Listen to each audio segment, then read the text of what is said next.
Hello, and thank you so much for joining for this episode. This is an Iana mini. Today, we're talking about why humility is essential in each and every relationship and why you must both pursue it to succeed. I really like to coach couples and individuals, and this is one of those episodes that I encourage you to talk about with your partner, share with them, and make sure you're on the same page because it's absolutely essential to have humility to really succeed together. And that's because at the beginning of our relationships, sometimes it feels so much more like, you know what? Of course, humility is already there. It's already natural. And I see what a gift my partner is to me. But then later we come into the space, everyone does, that fundamental attribution error of believing that we have a little bit more to offer. We have a bit of an edge. And soon that little more can become a big more. And we can come into a narcissistic, very Western, very individualization, autonomous sort of me as higher, you as lower kind of space, this hero villain, flattering ourselves. And honestly, with our friendships, it can be very easy to have this happen too, in this sense that our friends see us at our best and they see us in a virtuous space and in a very reciprocal giving space. And they're not the one to catch our fall as much. They're not usually the one to have this space of like seeing us at our worst. And our partner is, frankly. So it's super important that you come to this episode and, much more importantly, to your relationship with the understanding and appreciation of what humility is and how it can be a virtue that will and must be given and received in your relationship for you to both succeed together. So before we get to that, I want to invite you to the NEA Summit on Love and Relationships. As you probably know, this is a free event, March 5th through 7th, and I'm so excited to be there to talk about conflict with you. I'm excited to be joined by Sarah Jane Case, Suzanne Stabile, Elizabeth Bennett, Tyler Zach, and so many others who are giving us life-giving tools for how to get along better and how to actually work in our relationships better in order to later have the fun and joy and peace that we long for. So know that putting in the work is worth it, but yet we also try to make these talks fun and engaging. I don't like to bore you, so make sure you join us and make sure that you, if you want additional benefits, bonuses, cues for how to make the changes and shifts, we also have additional all access package for you as well. And I've got both of those things in the show notes for you. And most of all, I just hope that you continue to see that we're all on this journey together in this community to grow. I'm growing right with you, alongside you, putting things into practice with you. And hopefully that can lend itself to all of us coming from a place of humility and not coming from this place of I'm better than. So it goes right along with today's teaching, and it puts some legs on nuancing how you can each do that work. So just make sure you check everything out in the show notes. This is going to be a beautiful place for you to grow and shift together in your partnership. This is something you can both do. This is something you can do on your own. So let's jump into today's topic on humility. I already said just a little bit that sometimes you're going to have that space with your friendships where they just see you as virtuous and they're like, I can't imagine why your spouse would ever have that struggle with you.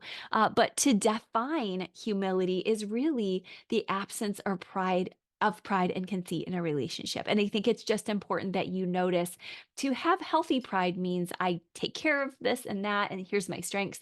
But to have this unhealthy pride would be I'm good in every area and I'm better than my spouse by way of not just virtue, but even at the baseline. And I'll remind you that there's good and bad things about most philosophies out there. And one of them from John Locke reminded us that people need an education, and then we're all improved by that education.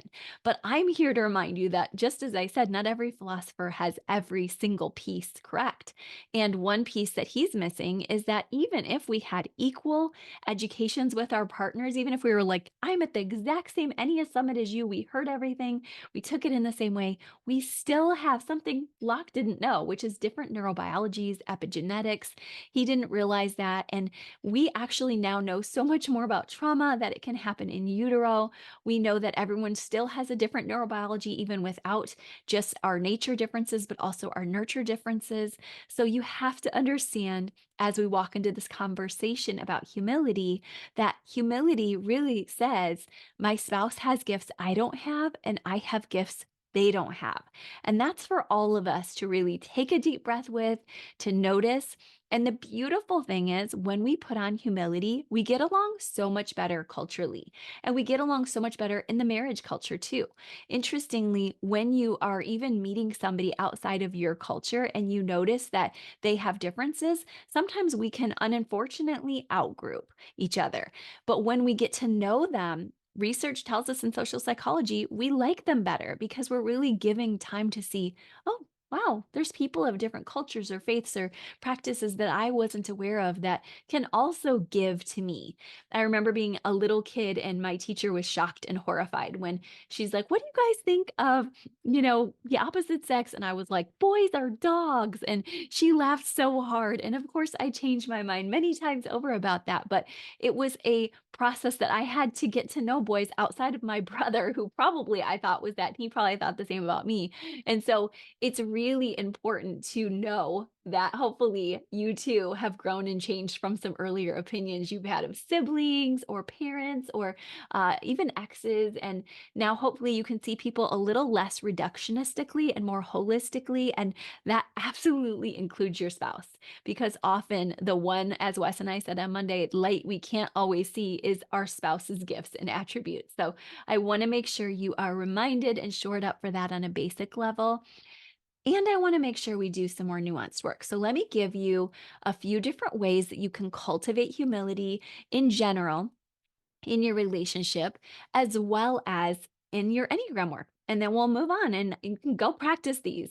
So the first part is inviting feedback and allowing your family, the people closest to you who live with you, and if your friends are this, that's fine too, but the people closest to you to tell you about how you have blind spots and ask them, like, what are the things you feel like I could grow in right now? And obviously, don't do this in a day when you're super stressed and tired, but this is a general practice for you to start incorporating more. So you can do this on a time when you feel like I can handle this feedback.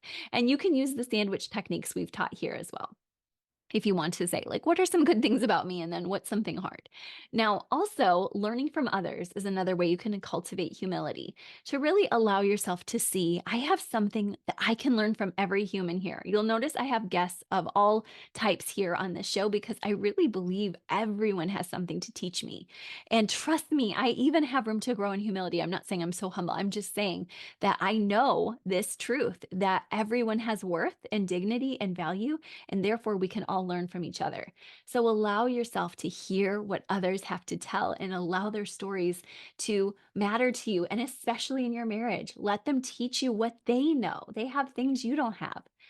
Also, recognize each other, because when we're in that space of pride, we forget that other people have great things to celebrate sometimes. And we might be just on our own track. Even our anxiety might lead us there, where we're like, okay, I've got to do this next and that next. And who saw what I did? And instead, it's more about, you know what? I'm not going to close my eyes to the successes of others. In fact, I'm going to invite it in and celebrate. And that includes your spouse. That's a very great space to start with, even if it's just a weekday convo that you take today, if you're listening on a weekday and you just say, I just really wanted to let you know how much I appreciate what you do. And if they're a heart type, oh my gosh, even more so, please, because heart types love and need those words. And yes, we could idealize all day long and say, oh, I hope everyone just finds their worth in God. And they do. But we also give social cues, and they're very important. So humility recognizes others. Another part of that is also a great practice that I've enjoyed, and that is allowing yourself to sit with the gratitude of what others have done for you to get where you are. That's something that came to me a few weeks ago when I was asked to write an article about just how did I get here? And it was a great stopping point for me to just say, this person, this person, this person. And even to write them a letter was such a powerful exercise that I hope you'll incorporate too, even if you don't deliver the letter. Now, lastly, achieving for the right reasons. That's a great piece too, to ask yourself, the happiest people with the most eudaimonia or deeper joy, they achieve because they have values that work with themselves versus I'm achieving because I'm better than others. But to just say, because love is a good and right thing to do more than fame or fortune, this is the best way I can live, is truly knowing that my legacy will not be here in eons, but I will have this love that I've shared and that will pour through generations. So it's not about that other piece of success. It's about giving and legacy and living in these small ways that may not be seen by anybody, but just will bring more love into the world when I'm long forgotten. So I hope that you can allow for that to not depress you, but to shore you up and remind you you're human, you're here for a reason. So share with others now and be vulnerable and humble enough to say, in this limited time and space and in my limited giftings, I'm so grateful to share them. And why I wanted you to share this with your partner is I think it can be dangerous when we come away from that sense of pride and go into shame.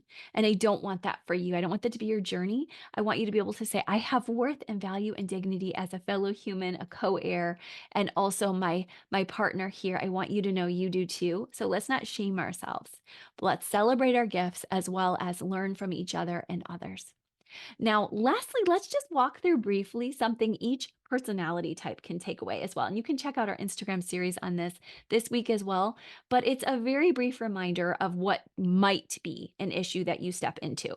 And so, as a one, you might step into putting right before relationship too much. Sometimes you need to. Correct? Sometimes you need to say, oh my gosh, like there's a car coming. I have to tell you, get out of the way. But sometimes it's just a matter of how to put the dishes in the dishwasher, and it's not the end of the world. Or it's how that toilet paper roll gets folded, as we talked about here a couple weeks ago. Not the end of the world. Make sure you love your people first and just see it as an opinion. And maybe it's a little bit stronger or better of an argument, but don't let it make you prideful. This is just something that you can share and gift. And if people don't want to receive it, that's okay. You can let go of that control. Now, type twos, make sure that you let people into your story and your struggle because a lot of times twos feel like they have to be puffed up and show and do it all. And just to hear, we struggle too in our marriage or in my life, I struggle, and here's how, that is actually going to bring people towards you more than you ever realize. And you're going to be so attractive to the friends that you want and even the partner you want when they know, oh my gosh, I have stuff too. Now, type threes, make sure you often let others have the good idea. That's such a beautiful act of humility. And it says, hey, I can be an audience member. Maybe we both had the good idea, but I'm going to let you have it and let you run with it. I'm not mentoring you, I'm just with you as a friend on the journey.